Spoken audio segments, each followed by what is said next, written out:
1999 November পাকিস্তানের লাহোর পুলিশের প্রতিদিনের রুটিন কাজের অংশ ছিল মেইল বক্স চেক করা।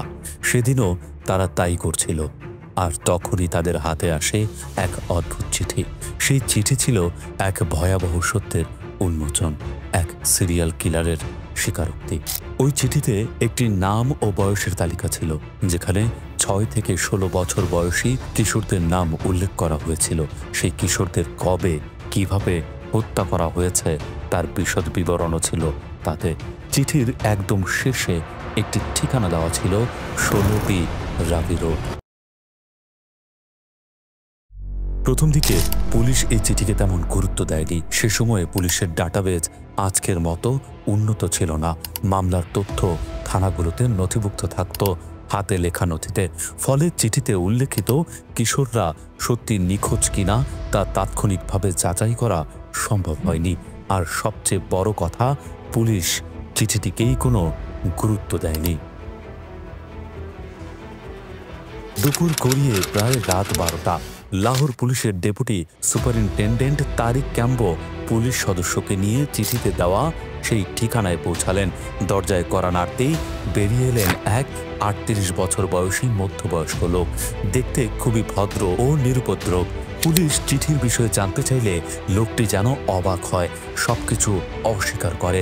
এক পর্যায়ে উত্তেজিত হয়ে সে পুলিশকে হুমকি দেয়, তারা যদি না যায় তাহলে সে আত্মহত্যা করবে।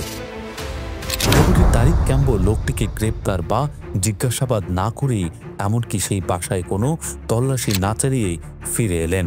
তার মনে হয়েছিল হয়তো কেউ মজা করার জন্য এই ঠিকানা দিয়ে এমন চিঠি পাঠিয়েছে।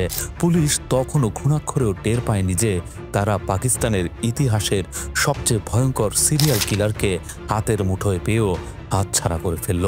কেবল পাকিস্তান নয়, গোটা বিশ্বের অপরাধ ইতিহাসে এমন বিকৃত মানসিকতার খুনির সন্ধান মেলা ভার। পুলিশের ধারণাতেও ছিল না ওই নিরীহ চেহারার আড়ালে লুকিয়ে আছে এক দানবীয় ইতিহাস। আর সেই লোকটি ছিল পাকিস্তানের এক সময় বিভীষিকা জাবেদ ইকবাল। 22 নভেম্বর 1999 পাকিস্তানের বিখ্যাত পত্রিকা ডেইলি চাংয়ের অফিসে একটি রহস্যময় পার্সেল আসে। ক্রাইম রিপোর্টার জামিল চিশতির নামে আসা সেই পার্সেল খুলতেই তিনি হতবাক হয়ে যান। প্যাকেটে ছিল অসংখ্য কিশোরের ছবি, একটি মলাট বাঁধা ডায়েরি আর হাতে লেখা একটি চিঠি। তাতে লেখা, আমার 100টি কিশোর হত্যা পূর্ণ হলো। আপনি এই চিঠির সাথে কিশোরদের ছবি পাবেন, তারা কোথাকার, কি ঘটেছে তাদের সাথে, এসবের বিস্তারিত পাবেন।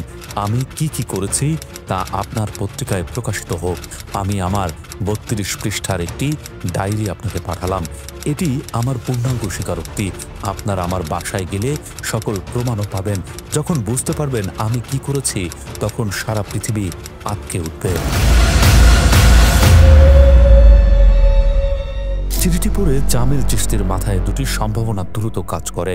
হয় কেউ ফাঁসানোর চেষ্টা করছে, নয়তো এটি সত্যি এক ভয়ঙ্কর খুনির স্বীকারোক্তি। কালক্ষেপণ না করে তিনি দ্রুত পুলিশ ও অন্যান্য সাংবাদিকদের নিয়ে চিঠিতে থাকা সেই ঠিকানায় পৌঁছালেন। হ্যাঁ, এটি ছিল সেই ঠিকানা যেখানে কদিন আগে পুলিশের ডেপুটি তারিক ক্যাম্বো গিয়েও খালি হাতে ফিরে এসেছিলেন। দরজায় ঝুলানো তালা ভেঙে ভিতরে ঢোকার পর সবার প্রথমে চোখে পড়ল দেয়ালের ছোপ ছোপ রক্তের দাগ। ঘর জুড়ে ছড়িয়ে ছিটিয়ে ছিল বাচ্চাদের জুতোর স্তূপ।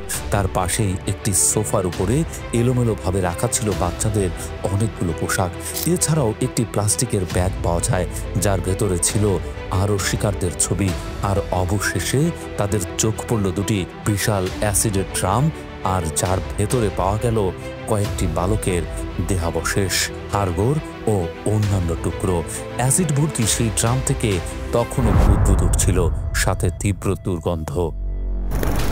জনাব জামিল চিশতি বাসাটি দেখতে দেখতেই সেই চিঠিতে থাকা সকল তথ্যের প্রমাণ পেলেন। এর অর্থ দাঁড়ালো পাকিস্তানের ইতিহাসে এমন এক অপরাধ সংঘটিত হয়েছে যা অপরাধ জগতের এক নতুন অধ্যায়ের সূচনা করতে যাচ্ছে। জনাব চিশতির মনে পড়ল চিঠিতে থাকা সেই শেষ কথাগুলো, আমি কিছু বডি পুরোপুরি নিশ্চিহ্ন করিনি যেন প্রশাসন তাদের চিহ্নিত করতে পারে, আর আমি নদীতে আত্মহত্যা করব। 23 নভেম্বর 1999 ডেইলি চাং সহ পাকিস্তানের অসংখ্য পত্রিকায় ছবি ও নামের তালিকা সহ এই ভয়ঙ্কর খবর প্রকাশিত হয়। আর কেবল পাকিস্তান নয়, পুরো বিশ্ব স্তম্ভিত হয়ে যায়। সন্তানহারা মায়েদের ভিড় জমে যায় চিঠিতে উল্লেখিত সেই ঠিকানায়। মায়েরা তাদের আদরের সন্তানদের পরনের কাপড় ও জুতো দেখেই তাদের চিহ্নিত করতে পারেন। তাদের আর্তনাদ আর আহাজারিতে লাহোরের বাতাস ভারী হয়ে ওঠে। পরিস্থিতি পুরোপুরি নিয়ন্ত্রণের বাইরে চলে যায়। টিভির পর্দায় এই দৃশ্য গোটা পাকিস্তানকে থমকে দেয়। জাভেদ ইকবালের নৃশংস কর্মকাণ্ডের বিবরণ যখন একের পর এক প্রকাশিত হতে থাকে, তখন রীতিমতো তোলপাড় শুরু হয়ে যায় চারদিকে। আর পাকিস্তানের ইতিহাসের সবচাইতে বড় নরপিচাস জাভেদ ইকবাল ওরফে মুকরি তখনও ধরাছোঁয়ার বাইরে। এমনকি সে ততদিনে আত্মহত্যা করে ফেলেছে কিনা সেটিও নিশ্চিত ছিল না পুলিশের কাছে। শুরু হয় জাভেদ ইকবালকে খুঁজে বের করার মরিয়া চেষ্টা। জাভেদ ইকবালকে খুঁজে পেতে পাকিস্তানের পুলিশ বিশাল এক ম্যানহান্টিং অভিযান চালায়। ডজন খানেক ব্যক্তিকে জাভেদ ইকবাল সন্দেহে গ্রেপ্তারও করে। কিন্তু প্রকৃত জাভেদ ইকবাল দিব্যি পুলিশের চোখ এড়িয়ে ঘুরে বেড়াচ্ছিল। শেষ পর্যন্ত এই ইঁদুর বেড়াল খেলার অবসান ঘটে খুবই অপ্রত্যাশিতভাবে। 1999 সালের 30 ডিসেম্বর পাকিস্তানের ডেইলি জাং অফিসে এক আগন্তুক প্রবেশ করে। পরিচয় জানতে চাইলে সে খুব স্বাভাবিকভাবে হাসি মুখে নিজের পরিচয় দেয় এভাবে, আমি জাভেদ ইকবাল, 100টি শিশুর হত্যাকারী। পরবর্তীতে কয়েক ঘন্টা সে সাংবাদিকদের সঙ্গে কথা বলে, যেখানে জাভেদ ইকবাল নিজের প্রতিটি খুনের পুঙ্খানুপুঙ্খ বর্ণনা দেয়। পত্রিকা অফিস থেকে ফোন পাওয়ার কয়েক মুহূর্তের মধ্যেই লাহোর পুলিশ ঘটনাস্থলে হাজির হয়। তারা ইতিহাসের এই কুখ্যাত খুনি জাভেদ ইকবালকে গ্রেফতার করতে সক্ষম হয়। অবশ্য পুলিশের কাছে ধরা দেওয়ার কিছুদিন পরে জাভেদ তার দোষ স্বীকার করে। নিজের পূর্বের জবানবন্দি ফিরিয়ে নিয়ে সে দাবি করে সে নাকি নিছকই একটি গল্প বানিয়েছিল, যাতে করে পাকিস্তানি সমাজে শিশুদের বাড়ি ছেড়ে পালিয়ে যাওয়ার বিষয়টি মানুষের নজরে আসে। অবশ্য ততদিনে জাভেদ ইকবালের অনেক অপরাধের ইতিহাস পুলিশের হাতে চলে এসেছিল, তাই এবারে আর তার চালাকি কোনো কাজে লাগলো না। জাভেদের শুরুর জীবনটা ছিল বেশ অসাধারণ, 10টা সাধারণ মানুষের মতো। অবশ্য তার বাবা ছিলেন একজন ধর্নাঢ্য ব্যক্তি, তাই তার প্রাথমিক জীবন বেশ সুখেই কেটেছিল। কিন্তু এরপর সে কিছু অনাকাঙ্ক্ষিত ঘটনার মুখোমুখি হয়। জাভেদের বয়স তখন সবেমাত্র 20-এর কোঠায়।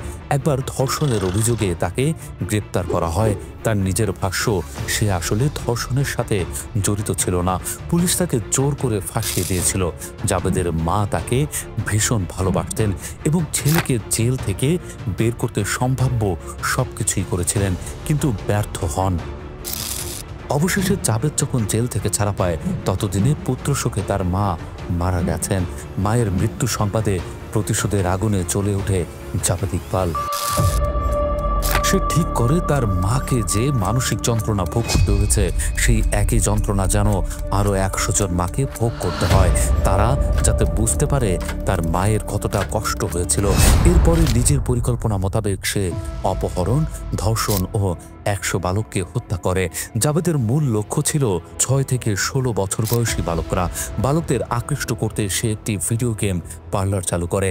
লাহোরের শাদবাগ এলাকায় এটি ছিল প্রথম এমন গেম শপ। সেখানে খুব কম দামে গেম খেলার টোকেন দেওয়া হতো, অনেককে আবার বিনামূল্যে খেলতে দেওয়া হতো। তাই অল্প সময়ের মধ্যেই ওই এলাকার বালকদের কাছে গেমস শপটি বেশ জনপ্রিয় হয়ে ওঠে। তবে ভিডিও গেমস শপ দিয়ে জাভেদের উদ্দেশ্য বেশিদিন সফল হয়নি, কারণ তার উদ্দেশ্য ছিল মূলত ধর্ষণ নয়, বরং বালকদের হত্যা করা। তাই কিছুদিন পর সে একটি মাছের অ্যাকোরিয়াম এবং একটি জিমও খোলে। তার অর্থের কোনো অভাব ছিল না। জাভেদ মূলত সেসব গরিব, রাস্তায় রাত কাটানো বালকদের লক্ষ্য হিসেবে বেছে নিত, যাদের পরিবার ছেড়ে পালিয়ে যাওয়াটা খুবই স্বাভাবিক ছিল। বালকদের অপহরণ করে সে তার দ্রাবি রোডের বাসায় নিয়ে যেত, যেখানে নিয়ে গিয়ে প্রথমে ধর্ষণ করত, তারপর শ্বাসরোধ করে হত্যা করত। এরপর মৃতদেহগুলোকে কেটে টুকরো টুকরো করত। তারপর অবশিষ্ট অংশগুলোকে হাইড্রোক্লোরিক অ্যাসিড দিয়ে দ্রবীভূত করে ফেলত, যাতে মৃত বালকদের সমস্ত চিহ্ন পৃথিবী থেকে সম্পূর্ণ উধাও হয়ে যায়। জাভেদ ইকবালের সর্বোচ্চ শাস্তির দাবিতে পুরো পাকিস্তান ক্ষুব্ধ হয়ে ওঠে। সকলের মুখেই একটাই কথা, তাকে ঠিক একই রকম কষ্ট দিয়ে মারা হোক যেভাবে সে নিরীহ নিষ্পাপ বালকদের মেরেছে।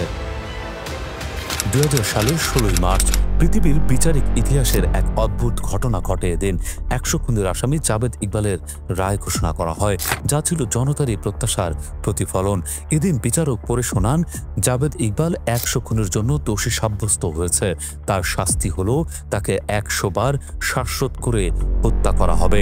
এরপর তার শরীরকে 100 খণ্ডে খণ্ডিত করা হবে আর সেগুলো অ্যাসিডে দ্রবীভূত করা হবে, ঠিক যেমনটা সে তার শিকারদের সাথে করেছে। 13 कत्ल का इतराफ़ किया है।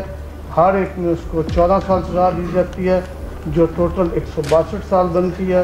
বিচারপতি আরও নির্দেশ দিয়েছিলেন, জাবেদ ইকবালের শাস্তি কার্যকর হবে ইসলামী শরিয়া আইন অনুযায়ী প্রকাশ্য দিবালোকে। এজন্য বেছে নেওয়া হয় পাকিস্তানের জাতীয় স্মৃতি স্তম্ভ মিনারি, পাকিস্তানের পাশের বড় পার্কটিকে।